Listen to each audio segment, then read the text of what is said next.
Have you ever been to Florence, Italy? It's an incredible city full of culture, history, amazing food, and a lot more. In this video, we're giving you a taste of the top things to do there. So let's not waste any time. Viewcation presents the best things to do in Florence, Italy.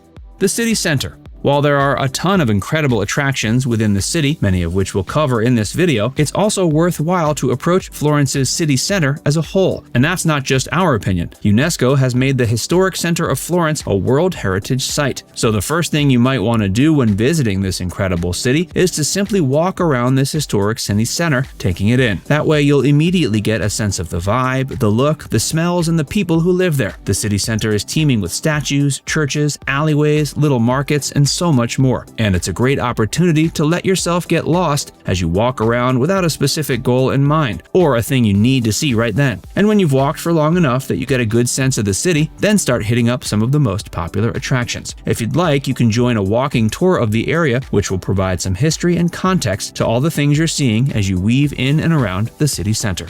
Cathedral of St. Mary of the Flower. If you've seen a picture of Florence or an advertisement, then you were probably looking at the Cathedral of St. Mary of the Flower. It's also known by its more common name, the Duomo di Firenze, or simply the Duomo. It's considered the centerpiece of Florence, and for good reason. This incredible church is an architectural wonder. The plans for its construction date back to the year 1296, when Arnolfo di Cambio presented his original plans, though di Cambio never got to see his finished vision, since the Duomo was built over the next 150 years. Many different artists helped to contribute to the design and the look over the many years. Notably, artists like Pisano, Donatello, and Giotto added artistic elements to the church as it was constructed. And Brunelleschi is the artist most commonly associated with the church since he designed the dome on top, giving it its signature look. There are actually multiple structures that make up the cathedral, including the dome, as well as Giotto's bell tower and the battistero. The exterior of these buildings is all polychrome marble, which gives them a fascinating aura of geometric shapes that dazzle the eye and colors that give life to the buildings. Until 1881, the dome was the world's largest. And if you're up for climbing 463 steps through its narrow passageways, you'll be rewarded with a view from the highest point in the center of the city. Plus, you can get a great view of the dome itself if you climb to the top of the bell tower. Tour the Uffizi Gallery. The Uffizi Gallery is one of the most famous and honored art museums in the world. People flock from all over the globe to visit it, so if you're in Florence, this is a must. And even if you're not an art lover, the experience of walking the Uffizi is something special. They have many masterpieces in the gallery, including pieces by Michelangelo, Raphael, Botticelli, and hundreds more. It's such a vast museum you could spend an entire day there and still not see everything properly. So be sure to leave yourself enough time to take in all the incredible art in its halls. You have to buy tickets beforehand, and there are a few ways to experience the gallery. You can get a timed entrance ticket for starters. It's the best option if you're looking to walk at your own pace and don't want a tour guide, though there are also excellent audio guides you can get at the museum so you can walk around on your own, yet still hear about the history and features of each piece. Then there's the small group tour option. This is your best bet if you'd like an expert to walk you around the huge museum, enhancing the visit with their depth of knowledge about the art there. And finally, there's an option to purchase a tour for families with children. It's a little more on the pricey side, but it's worth it if you think your kids might get bored in an art gallery. The engaging guides do an excellent job of keeping it entertaining for all ages. Before we tell you more about the best things to do in Florence, be sure to give this video a like and subscribe to Viewcation if you haven't already. Walk along the Arno River and explore the Ponte Vecchio.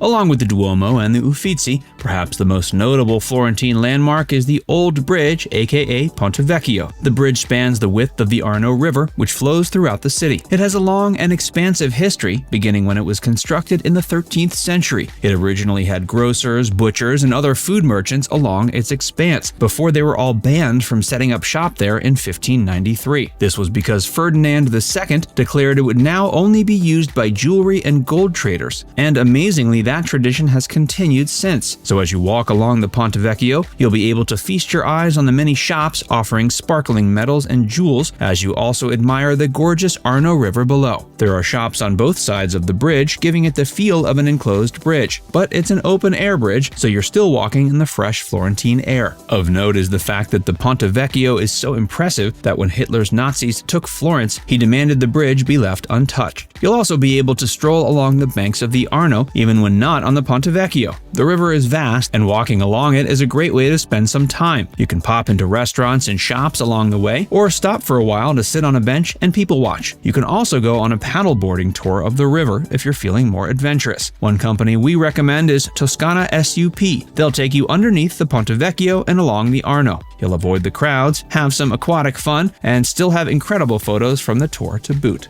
Palazzo Pitti and Boboli Gardens. The Palazzo Pitti is an incredible home, actually a palace as the name suggests, that was designed by Brunelleschi and was once the home to the powerful and rich Medici family. Today, it's a museum showing off the opulence and taste of the palace from days long ago. The rooms that the Medici stayed in are perfectly preserved, so you can get a sense of what living like one of the richest people on earth was once like. And other parts of the palace have been turned into an art museum. It hosts primarily Italian art from the 16th to 20th centuries. It also houses the Museum of Fashion and Costume. Outside the palace are the famous Boboli Gardens. They're a private park located within the ground of the Pitti Palace. The gardens extend over 111 acres and are replete with incredible plants and trees, as well as tons of caves, fountains, and sculptures. These were all originally designed by Florence's top artists many years ago. It should be noted these aren't the type of gardens for setting up camp and popping open a picnic basket. They're intended to be walked along and admired. It's definitely a good idea to buy tickets for both the Palazzo Pitti and Boboli Gardens in advance, and keep in mind it can get a bit crowded.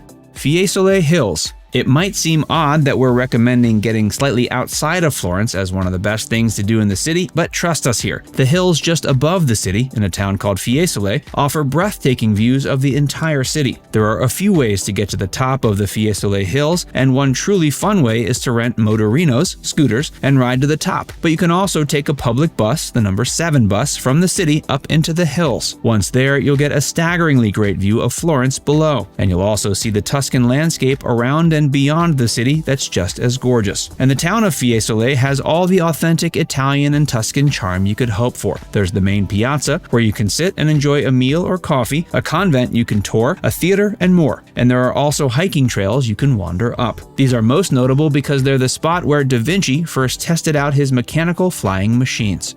Now it's time to hear from you. Did we miss any of your favorite things to do in Florence? Let us know in the comments section below. And before you go, make sure you give this video a like and subscribe to Viewcation if you haven't already. Click the bell icon to stay updated on all our latest content.